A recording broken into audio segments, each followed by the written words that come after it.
سبحان الله والحمد لله ولا إله إلا الله والله أكبر ولا حول ولا قوة إلا بالله العلي العظيم. الله أكبر كبيرا والحمد لله كثيرا وسبحان الله بكرة وأصيلا. سبحان الله بحمده عدد خلقه ورضا نفسه وزنة عرشه ومداد كلماته. سبحان الله بحمده سبحان الله العظيم. نستغفر الله العظيم ونتوب إليه. سبحان الله بحمده سبحان الله العظيم. نستغفر الله العظيم ونتوب إليه.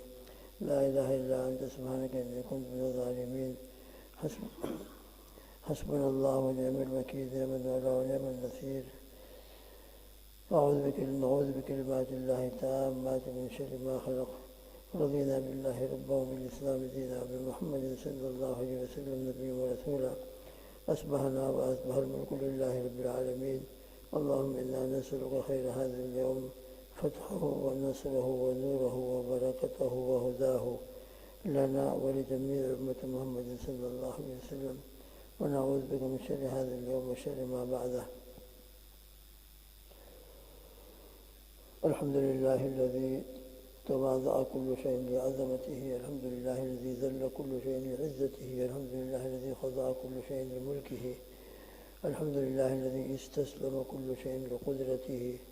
ونشهد أن لا إله إلا الله وحده لا شريك له، ونشهد أن سيدنا وحبيبنا وسندنا ومولانا محمد عبده ورسوله، صلوات الله وسلامه على سيد الأولين والآخرين، خاتم الأنبياء والمرسلين، قائد الغر المهجلين، أول خلق الله، خير خلق الله، حبيب الله سيدنا محمد وعلى آله وأصحابه وأزواجه وأتباعه أجمعين، وبارك وسلم تسليما كثيرا كثيرا كثيرا.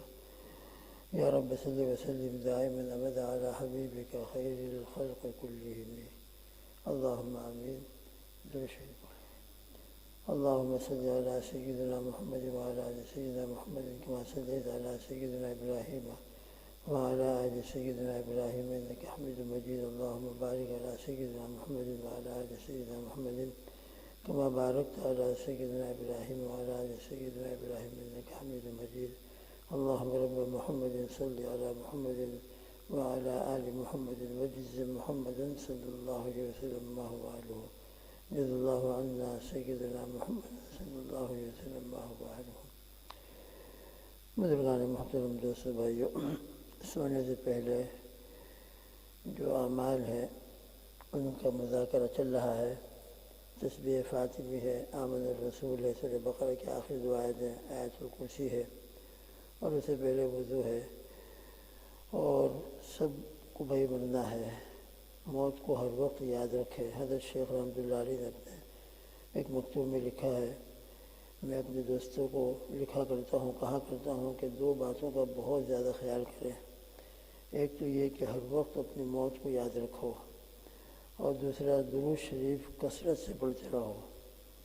تو موت یقیناً آنے والی ہے، لہذا جب موت یقیناً آنے والی ہے اور آخرت کا سفر ایسا شروع ہونے والا ہے کہ دنیا کے سفر میں تو انسان کو امید ہوتی ہے کہ میں جا رہا ہوں، لیکن میرا جو سفر کا پروگرام ہے 10 دن کا، 12 دن کا، 15 دن کا، 1 مہینے کا، 2 مہینے کا، واپس آ جاؤں گا، 4 ویک کے بعد اپنے گھر آ جاؤں گا.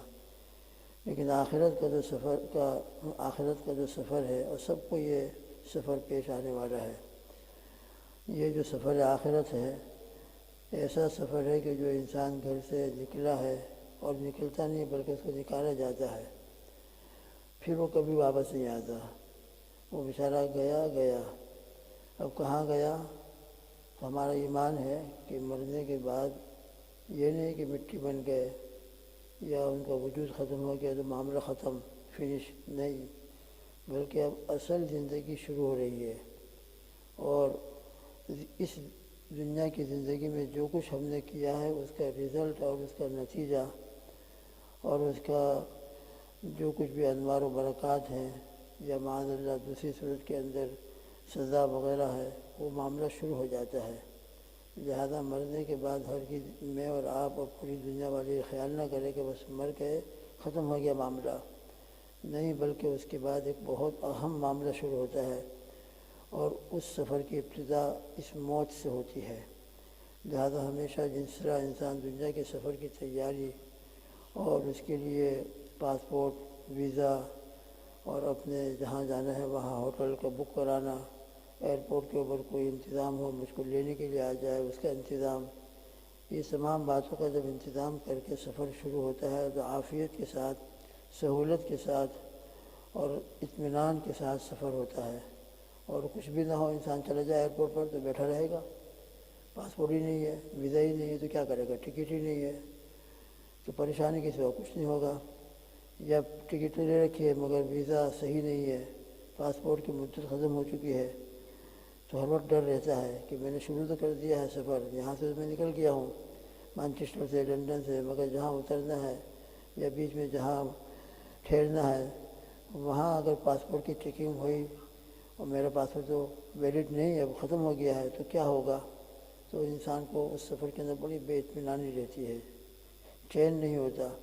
تو بھائی دوست بزرگوں، اسی طریقے سے ہمارا آخرت کا سفر ہے، اس کی تیاری میں ہر وقت لگے رہیں گے، فکر رہے گی تو انشاءاللہ ثم انشاءاللہ وہ آخرت کا سفر، اور جس کی ابتدا موت سے ہوتی ہے، پھر موت کا نام آنے سے گھبراہٹ نہیں ہوگی، بلکہ اللہ والوں کے حالات کے دیکھنے سے تو معلوم ہوتا ہے کہ موت کا نام جب آتا تھا تو ان کو اللہ کی ملاقات کا شوق پیدا ہوتا تھا، اس لیے کہ یہی اللہ کی ملاقات کے لیے ایک راستہ ہے۔ اس سے اور اس کی تیاری کے لیے بہت سارے اعمال ہیں، ان میں سے ایک بہت اہم عمل جس کا نبی کریم صلی اللہ علیہ وسلم نے بڑا خود بھی اہتمام سے عمل فرمایا ہے اور اس کی تاکید بھی فرمائی ہے، اس کے فضائل بھی بیان فرمائے ہیں، وہ یہ ہے کہ سونے سے پہلے ہم 2 سورتوں کے پڑھنے کا اپنا معمول بنا لیں۔ معمول کس کو کہتے ہیں؟ ابھی بات سلیم صاحب دھورا صاحب دامت برکاتہ کی جو مجالس چل رہی ہیں تو اس میں اسی کا تذکرہ چل رہا ہے کہ معمول ایک ہوتا ہے عمل اور ایک ہوتا ہے معمول۔ عمل تو یہ ہے کہ انسان کسی وقت کوئی کام کر لے، یہ عمل ہو گیا، وضو کر لے عمل ہو گیا، نماز پڑھ لی 2 رکعت یہ عمل ہو گیا، لیکن اس کو معمول نہیں کہیں گے۔ معمول اس کو کہا جاتا ہے کہ جس کو پابندی کے ساتھ ریگولر کیا جائے، کنٹینیوس کیا جائے اور اپنے اوپر گویا لازم کر لیا جائے، اگرچہ لازم نہیں ہے مگر عمل کو مداومت اختیار کرنے کے لیے اپنے اوپر لازم کر لے تو پھر انشاءاللہ وہ عمل معمول بن جاتا ہے اور پھر روزانہ کی زندگی میں ہماری روٹین کے اندر آ جاتا ہے۔ تو روٹین کے اندر جس عمل کو ہم لے آئیں اپنی ترتیب کے اعتبار سے، اپنے ٹائم ٹیبل کے اعتبار سے، اور پھر پابندی کے ساتھ روزانہ اس کو اپنا معمول بنا کر اس پر عمل کرتے رہیں تو وہ معمول کہلاتا ہے۔ تو یہ 2 سورتوں کا پڑھنا بھی اس قابل ہے کہ انسان اس کو اپنی زندگی کا معمول بنائے، اور سونے سے پہلے جب تک انسان ان دونوں سورتوں کو نہ پڑھ لیا کرے نہ سوئے۔ وہ 2 سورتیں مشہور ہیں، ایک ہے سورہ تبارک 29 پارے کی پہلی سورت، سورہ ملک جس کو کہا جاتا ہے، اور دوسرا ہے سورہ الف لام میم سجدہ جو 21 پارے میں ہے۔ سیدنا ابو ہریرہ رضی اللہ تعالیٰ عنہ فرماتے ہیں کہ رسول اللہ صلی اللہ تعالیٰ علیہ وسلم کا یہ ارشاد ہے کہ اللہ کے نبی علیہ السلام نے ارشاد فرمایا کہ قرآن شریف میں ایک سورت 30 آیتوں کی ایسی ہے کہ وہ اپنے پڑھنے والے کی شفاعت کرتی رہتی ہے، اللہ کے سامنے درخواست کرتی رہتی ہے کہ یا اللہ یہ دنیا میں مجھ کو پڑھتا تھا، روزانہ پڑھتا تھا، یہاں تک کہ وہ سورت اللہ کی بارگاہ عالی میں شفاعت کرتے اس کی مغفرت ہی کرا دیتی ہے۔ یہ قبر میں عذاب، اس سے نجات کے لیے بہت مبارک صورت ہے یہ، اور وہ ہے سورہ تبارک الذی۔ سورہ تبارک الذی کے متعلق بھی ایک اور روایت میں ہے، حضور پاک صلی اللہ علیہ وسلم کا ارشاد ہے کہ میرا دل یہ چاہتا ہے کہ یہ صورت ہر مومن کے دل میں ہو۔ اللہ کرے اس حدیث کے سننے کے بعد ہمارے دل میں ایک طلب اور ایک جذبہ پیدا ہو جائے، جن کو یاد ہے الحمدللہ اللہ کا شکر ادا کرے گی، اللہ آپ کا شکر ہے کہ اللہ کے پیارے حبیب صلی اللہ علیہ وسلم کی جو تمنا ہے اور جو آپ کا دل کی خواہش ہے، اللہ آپ نے مجھے یہ نعمت پہلے سے دے رکھی ہے، شکر ادا کریں، اور نہیں ہے تو بیٹھے بیٹھے اسی وقت نیت کر لیں کہ انشاءاللہ یہ تبارک الذی، یہ صورت مجھ کو یاد نہیں ہے، میں اس کو یاد کر لوں گا، یہ نیت تو کر لیں، اور پھر اس کے بعد اپنے اعتبار سے جتنا ہو سکتا ہو 1 آیت 2 آیت ہے اس کو یاد کرنا بھی شروع کر دیں۔ تو بہرحال یہ حضور پاک صلی اللہ علیہ وسلم کی تمنا ہے، مرد بھی عورتیں بھی، ہمارے ماں بہنیں بھی نیت کر لیں، وہ بھی یاد کرنا چاہیں انشاءاللہ دھیرے دھیرے ان کو بھی یاد ہو جائے گا۔ نیت ہونے سے بھی انشاءاللہ اگر یاد نہ بھی ہوا اور شروع کر دیا ہے تو اللہ پاک نیت پر بھی ثواب دیتے ہیں۔ پھر ایک روایت میں ہے کہ جس نے سورہ تبارک الذی اور سورہ الف لام میم سجدہ کو مغرب اور عشاء کے درمیان پڑھا، مغرب اور عشاء کے درمیان، گویا اس نے لیلۃ القدر میں قیام کیا۔